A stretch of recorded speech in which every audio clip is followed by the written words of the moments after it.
Yesterday, December 7th, 1941, a date which will live in infamy.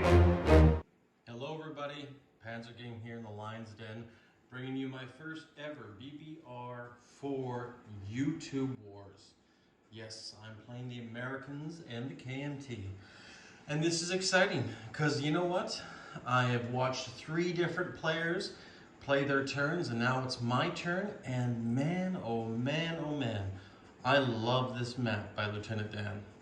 I'm going to try my best to convince Doug from Historical Board Gaming to make something like this, maybe an anniversary edition someday in the 1936 format, which would be awesome, but we'll see. We'll see if that ever happens. Maybe I have to talk to Lieutenant Dan about that. But you can see the Empire of the Rising Sun is on the move. We have the Yamato, the Akagi, and the Kaga down here, just off French Indochina. And Japan's Air Force, pretty much all of it, is in Kwangsi, I believe it is. Just an enormous amount of tactical bombers, fighters, as well as medium or strat bombers, right? So we have a lot going on here this turn.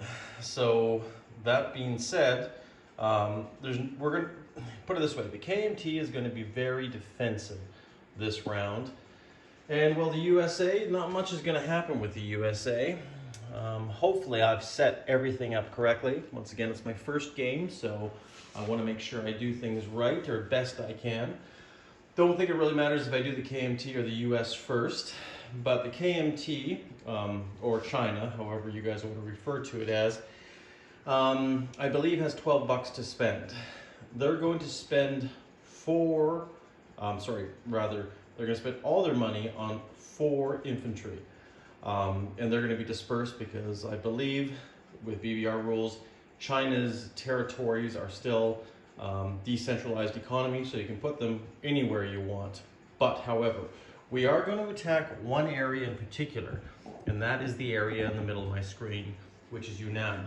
We're going to do that very softly, as it were. We're going to bring in just 2 infantry, and we're going to bring in the Flying Tigers right here in the P-40 Sculpt, and that's all we're going to attack with in that zone and in that area.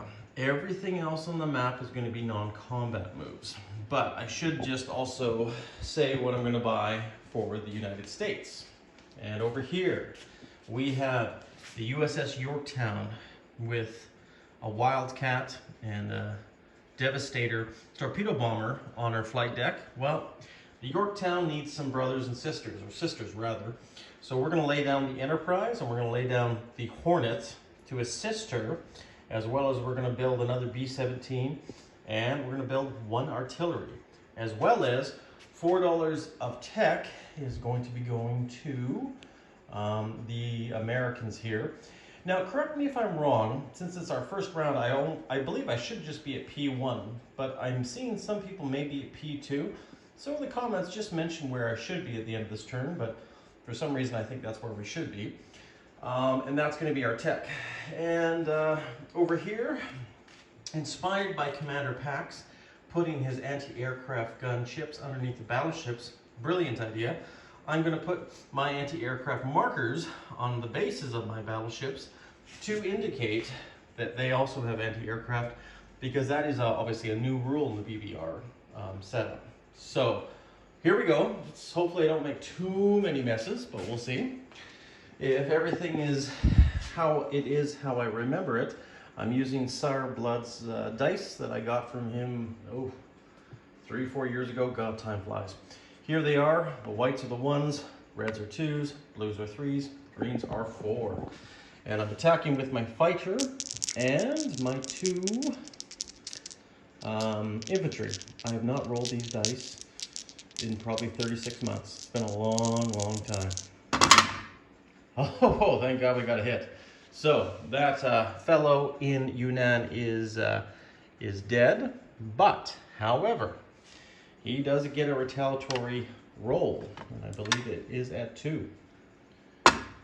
And he got a miss. So, that being said, we do take Yunnan back with 2 people in there, and we will bring that back to the KMT. Then we will move the KMT, I believe, up to 10, and the Japanese down 1. I'm not sure if that's very accurate. I'll have to double check that. But nonetheless, the KMT, and of course this fighter will actually fly back to Szechuan. But we have some non-combat movements here. Let's do China first. Let's zoom out just a bit so we can see it in a broader sense. What we're going to do is we're going to chip a few units here, and we're going to move some units as well.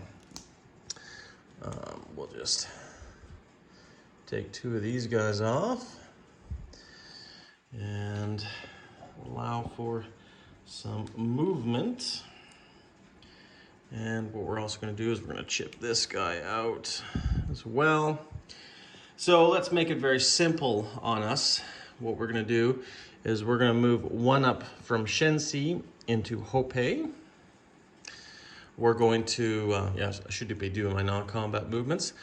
We're going to also, I'd really like to stop this force coming in here. I'm going to move 3 units up into Quichao.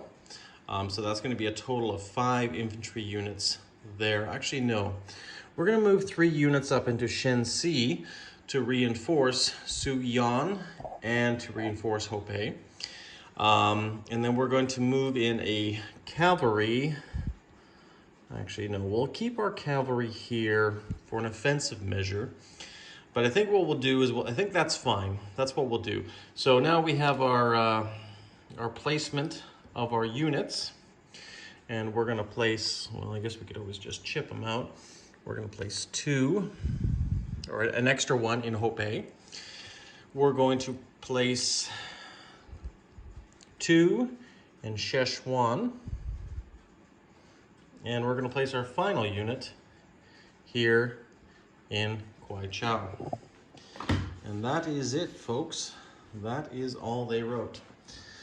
So in China, we have 2 in Suyan, 2 in Hopei, 3 in Shenxi, 3 in Quichao, 3 cavalry and 3 infantry, and a fighter in Szechuan, and 2 in Yunnan. And that is what we'll leave it as. And of course, we will collect $10 from that. Now, I believe if there is a bonus or a man bonus, I could be wrong. I'll have to double check that if things have changed with BBR, but I can do that at a later point. But what are we going to do for American naval movements, which is pretty much all we can do?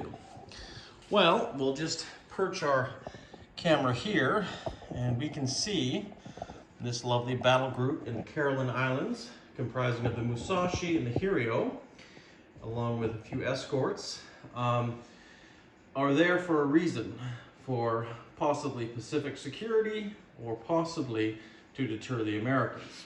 Well, the Americans do not like that act of aggression. So what we're going to do here is we're going to zoom out, and we're going to move some ships from the areas around San Francisco, and we're going to bring the Yorktown down into the Hawaiian Islands. I'll get that on screen here with her 2 fighters, or 2 planes rather.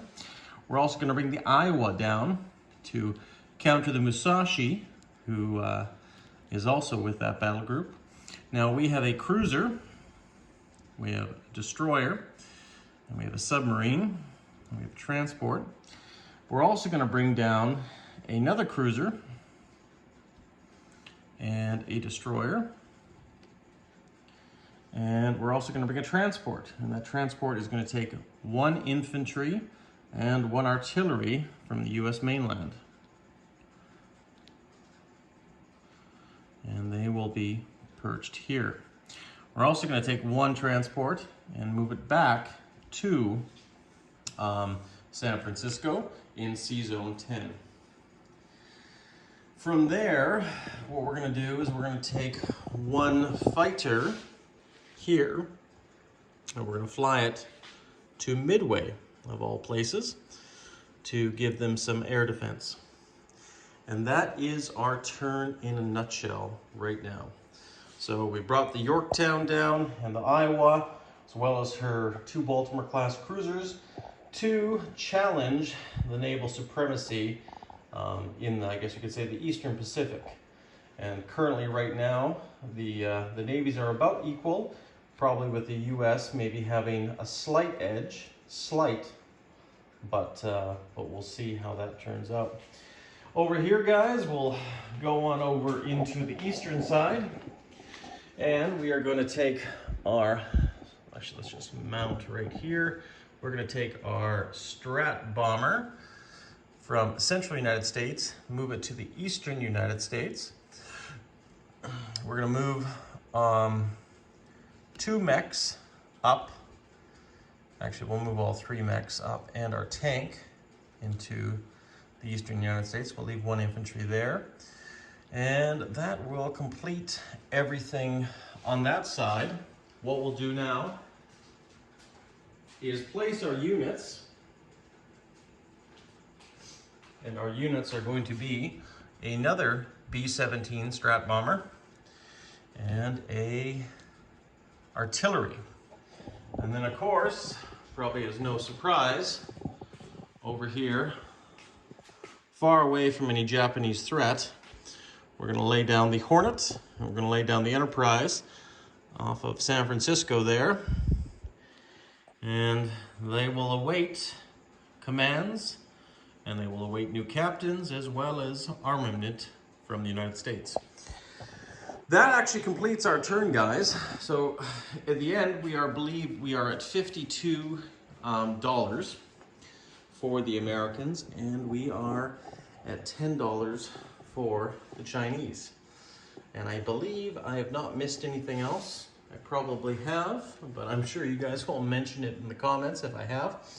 And I will so eagerly correct that in either a correction video or a new video. But as you can see here, if we can zoom in, Paris has fallen. And not only has France fallen, we have resistance still in Normandy and Vichy, but we have quite a sizable air force in Western Germany, and we have the German battleship Bismarck up in the North Sea, up against the Duke of York in the north. Sadly, we lost the King George V in the English Channel, but there was not much to be said about that. She went down with all hands, and we will have to have a memorial for her at a later date. The Russians, they have really bulked up Leningrad because they've noticed the Germans have annexed Finland, and they're worried about an attack on their northern front, and they're being very conservative here. So it'll be interesting to see what happens on the Eastern Front when or if that happens. And of course, the Germans have landed with the Italians in Rome to protect that territory. So guys, Panzer King here in the Lion's Den, bringing you a swift end to turn, or rather round 1, turn 4 in this first ever YouTube Wars for me, Operation Devil's Brigade.